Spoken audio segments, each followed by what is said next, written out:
1340 96.5 KVGC. On the phone with me, Douglas Viviani. Everything Old is New Again tonight and tomorrow evening at 6 o'clock. He and David Cohen take a nostalgic look back at our pop culture. How do you like that? Nostalgic look. Yes. Back at our pop. Because I can't remember what that real cool. Oh, it's a nostalgic look to the future. That's it. Does that make any sense even? Why can't I remember that? That's the problem. It should be memorable. That's the whole thing. Cohen came up with that idea. I'm going to blame you as opposed to the saying. No, I'm going to blame Cohen. I'm going to say it was his idea. So. You're probably right. Anything bad is his idea. So. Anyway, hey, good show last week. I really enjoyed that. Thanks for not rubbing it in either. It was seriously, it was nice. It was nice of you guys. The one-hit wonder? Yeah. Yes. It was fun. It's fun to do interviews and fun to do the games and all that, but to get back to basics and just have an examination of things that you've lived through and what's happening now it's always fun. I don't know. I think the one-hit wonder is here to stay. I think there's always going to be. I mean, even this year, I'm sure there's a band or artist, especially now these days, that's got some, one-hit hit that we'll never hear again, right? No. Do you really want to put Devo in that category? The reason why I say is because I would bet that there's a large number of people, a majority, that don't even know who Devo is. Oh, okay. Right? Doesn't that make sense? I mean, they had like 2 hits, didn't they? Yeah, but Yeah, so I'm not here to lick old wounds or to revisit. Yeah, to revisit old wounds. But, talk about revisiting. Do you remember the craze? Of course you do. But I mean, I'm just going back to disco, and I was not a disco guy, but I'm just thinking like I remember back in the day, 78, 79, when Saturday Night Fever came out, and I just this past weekend, Juliana, my wife, for work, is down in Arkansas. It's a whole other story, but she's away for 3 or 4 days, so I got the kids. So I took them to go see a local play in a local theater that's almost Broadway style, like really good quality. I'm sure you have one there. Every town's got a real good, local theater. Yeah. And they put on Saturday Night Fever. And I didn't think much of it, and going in, and I hadn't even thought about disco since probably 1981. But boy, did it bring back memories. But the crazy thing is, here I am 40 years later in a theater having to explain to my kids what a mirror ball is, what disco is, what a disco is, what disco music is, what a disco is, and, I don't know. It's like, it's made me feel for the first time really like, wow, there's a whole era that's passed that I was a part of that people don't even care about anymore. What do you think? I think people care about it. One of my favorite opening scenes in a movie, and you'll probably disagree with me, but one of my favorite opening scenes, establishing scenes, besides Star Wars, okay? Right. I mean, that's the greatest of all time, is the opening scene of Saturday Night Fever where John Travolta is walking down the street with the paint can. Playing Staying Alive, I think. Yeah. Right? Yeah. Yeah, and you're right. It really set the tone, and that was Brooklyn in the day. It's changed a bit since then, but I think you get a feel for what that scene was. In the day, we were coming off of Woodstock and all of that, and so there were 2 competing fractions of clubs that were out there. The discos that were brand new and everybody dressed up and danced at, and the club that played the local bands. There were tons of local bands and tons of clubs you'd go and watch a band play. Neither of which exists anymore. And but that opening scene really sets the tone for the new, at the time, craze. And it really caught it. And I'm wondering what it was like at Jackson, because I got the ability to go to Brooklyn and go to that 2001 Odyssey and all that. Yeah. Were there discos in town, or you had to go into? I'm gonna get to that in just a second because there's a funny story about that. But did you ever see like the Ramones or any groups like that back in the day when, you know? Yes, there was. We would go to New York City and go to this place called CBGB, which is a little hole in the wall, and we'd see bands like that, like on the way up. We saw the Records on Long Island, believe it or not. Although you probably never heard of them other than our one-hit wonder show last week. We did see some of these young up-and-coming Ramones. We saw at CBGB's. They sounded, honestly, to me, they sounded terrible. They didn't even know how to play their instruments. Just like noise, It was just noise. And then I don't know how they caught on. And Twisted Sisters, another one we saw. Oh, really? Yeah. Oh, yeah. They were around everywhere. You couldn't go out without seeing Twisted Sister. To me, Dee Snider is the kind of guy, and he's probably an ass, but I don't know him. Don't know the man. Love to meet him. But he seems to me to be the kind of guy that just lives in a regular old suburban neighborhood and goes shopping in this. Just a regular guy. Do you get that vibe off of him? Exactly what he is. Actually, I met him in 1989. I worked for a record company. It was one of my clients before they went under. And they were signing Dee Snider, so I took a limo ride with him to New York City one day and back. And exactly what he was, a very down-to-earth guy, still is to this day. He's a Long Islander still around, and people will say, hey, Dee Snider was just in here or whatever. Yeah. He's just a regular Joe that puts on the facade when he gets on stage, you know? Yeah. Now, if you said, hey, Angelica, Leo, Mom's out of town today, we're going to go see Dee Snider, would they go, huh? Who? They'd wonder what kind of cake he bakes or something. I'd have no idea. All right, so across the street from the KVGC studios, there was, back in the day, a little disco. And we had the only lighted dance floor here in Amador County for many, many years. Well, that's cool. Out at Bilatti's, or pardon me, out at Biscalia's, out on Jackson Gate Road, which was very, very famous. Always had, live bands. Had a DJ once in a while back in the disco era. But you got to understand, see, I was coming of age in that time. So what would a guy like me do? He would buy himself a mobile DJ outfit and make a lot of money. Playing all that disco, right? Yep. Did I like it? Made me a lot of money. I actually despised it, but now I look back and appreciate how incredible the Bee Gees were and what they created, you know? You can't. You just were, peer, it was peer pressure. Disco sucks. We're good. Remember when they... all the dancing, and I didn't know how to dance, and I had to try to learn to dance and meet girls, and when you go into these places, the music, unfortunately, was kind of loud. It's even louder now these days, but and you couldn't talk all that well, and so it was tough for me, because I was 16, 17 at the time, you know? Oh, see, I'm in my 20s at this. See, I'm 63. How old are you? 57. So okay, so I had a white three-piece suit. Oh, there you go. Angel Flight. Remember Angel Flight? It was Levi Strauss brand. I remember the Angel Jordan Flight jeans with the patch. patch. Remember those the patchwork jeans? There was all separate patches. So. Yeah, and then the bell bottoms, and then I remember the shirts, the all different patterns on the shirts, and they were made of not silk, but make-believe silk, you'd wear with the big collars. Remember that one episode of Jerry Seinfeld about wearing the puffy shirts, like a pirate? Not that there's anything wrong with that. It was sort of like that. We all dialed up and got out and did all that stuff and tried to dance. And see, my brother was 2 years older than me. He hit it perfectly. They actually did the hustle, I think they call it, right? Where everybody was in line, like a line dance. And learned how to dance with a girl, twisting her around and all that stuff. I missed that. I was a couple years later, so it was really just a hobnob. I would not want to see, if my life gets reviewed when I go in heaven or wherever I go, I don't want to have to review and see me dancing on the dance floor in the early 80s. That would certainly have been. Remember Elaine? Seinfeld, the way she danced? I don't think that bad, but no, not that. but certainly that was. It did. Let's put it this way: I never walked out with a phone number.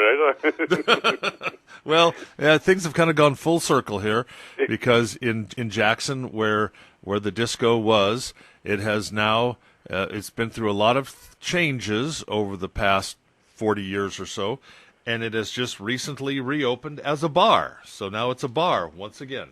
That's the other thing is we used to go to bars and you'd actually talk to people. I don't know what it is like there, but we go into Huntington, our local big town around here, or even Northport, and you go to a bar and there are people if they're alone, they're on the phone. If they're with their friends, they're on the phone. Their backs are to you, like you used to say, little thing.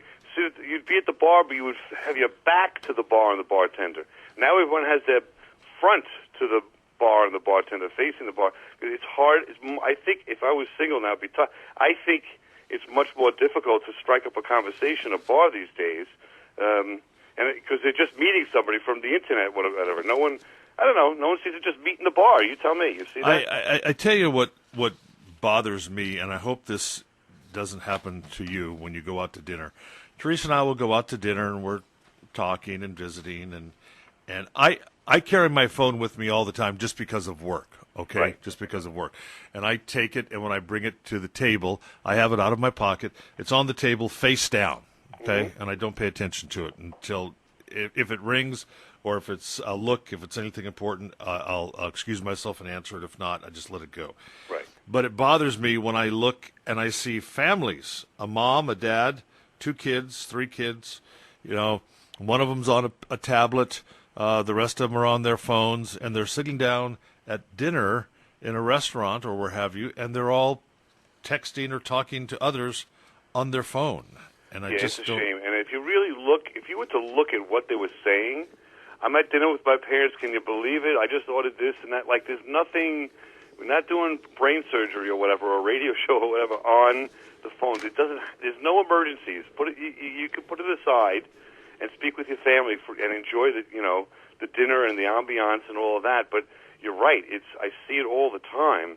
It's almost like a babysitter for the younger ones, which in some ways, if they're like, I don't know, really young, I can understand for a few minutes maybe just to get them settled in. But even that, I mean, it doesn't make any sense.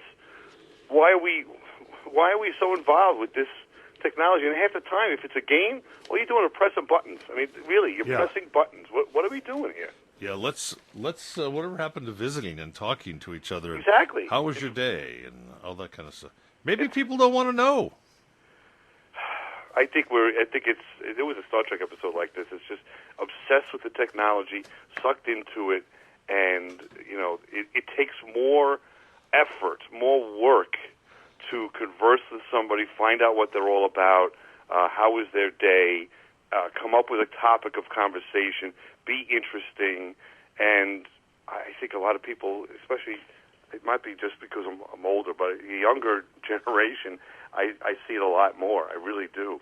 You go to the restaurant, isn't it more of the kids and maybe people under, I don't know, 30 that are doing this more than the older generation? I don't know, because we used to, go to a bar and that's how you would meet people. Yeah. No, I don't know if anybody meets anybody in a bar anymore. Not that that's always the greatest result, but that it was a way to socialize and break the ice and ask someone for a dance. How do they go? I guess there are no dance clubs, or not too many. How do you ask a girl to dance if you're just on the phone 100% of the time? You're talking to the wrong guy. Yeah. Did you wear the shorts to the disco? No. Back in the day? That was pre-shorts. Oh, okay. Man, I'm wearing my 3-piece Angel Flight suits. Yeah. I had a blue one, had a tan one, and a white one. And the white one was like, yeah. Never had a black shirt. Always wanted a black shirt with a white tie to wear. Always wanted. Finally, I went on the cruise once. I actually was inspired by Casablanca, but the same thing. One of these white tuxedos on eBay I actually picked up and wore that around. I was pretty excited. I could never find a black shirt. Where do you buy?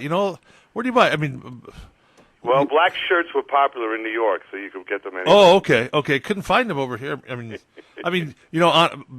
that would be like the look of like a mobster wearing a black shirt and a white tie. Couldn't find them here in California. Yeah, that was a telltale sign to stay away. To tell you the truth. Never met anybody that wore a black shirt that was a good buddy of mine. Let's put it that way. You know, did you ever run across any guys in your day that know any that were, you know? I know a buddy that's in federal prison right now, as a matter of fact, because Really? of his association with the mob. Mm-hmm. And he just went in there a couple of months ago. He was on trial about a year ago. Not even, what am I saying? Trial was about a year ago. Sentencing was a little while ago.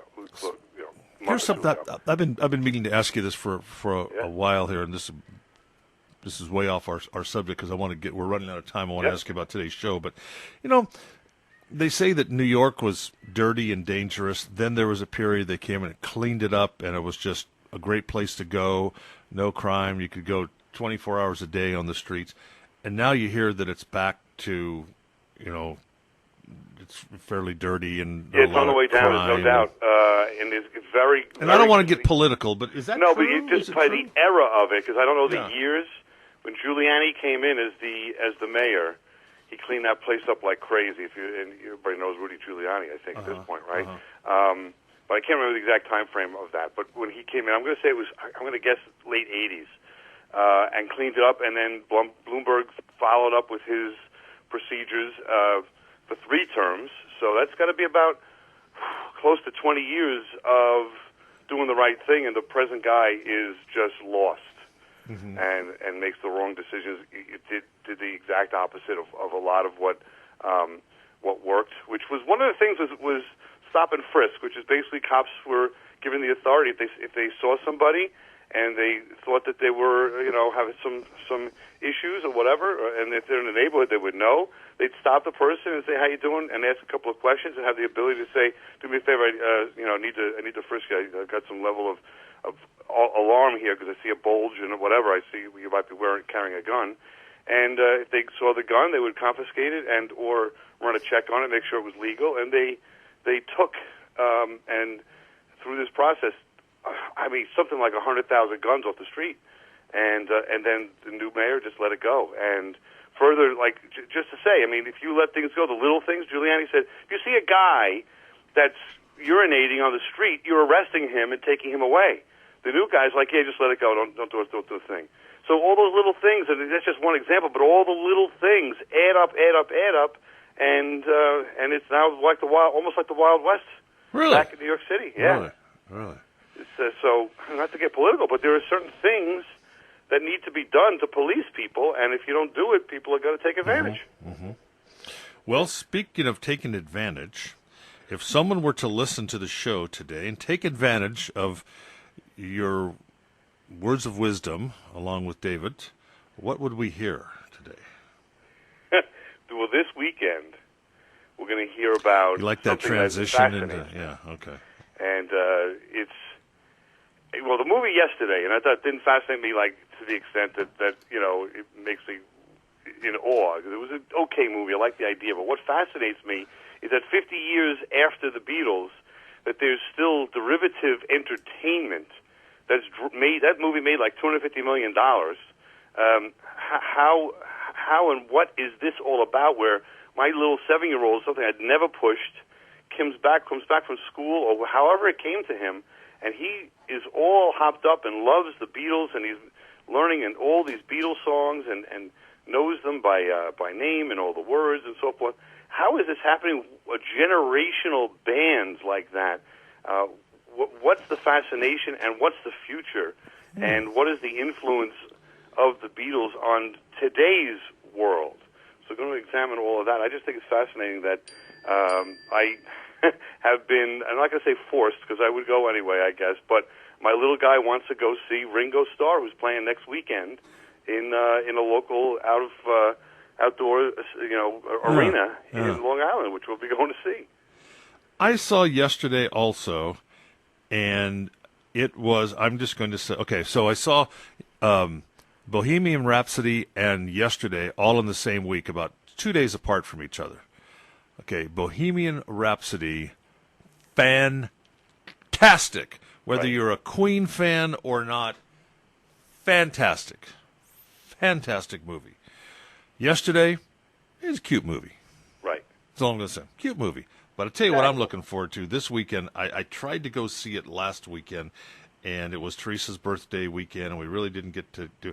But this weekend, I'm going to go either today. I'm going to go see a matinee or tomorrow. But before you and I speak next time, I will have seen Once Upon a Time in Hollywood, and I really want to see that. And I don't know if you and I talked about this the other day or not about this, but did we talk about the soundtrack of that movie? No. What they did is Quentin Tarantino and his musical director. She's been with him for forever, in all of his movies that he's done. They sat and listened to hours and hours and hours.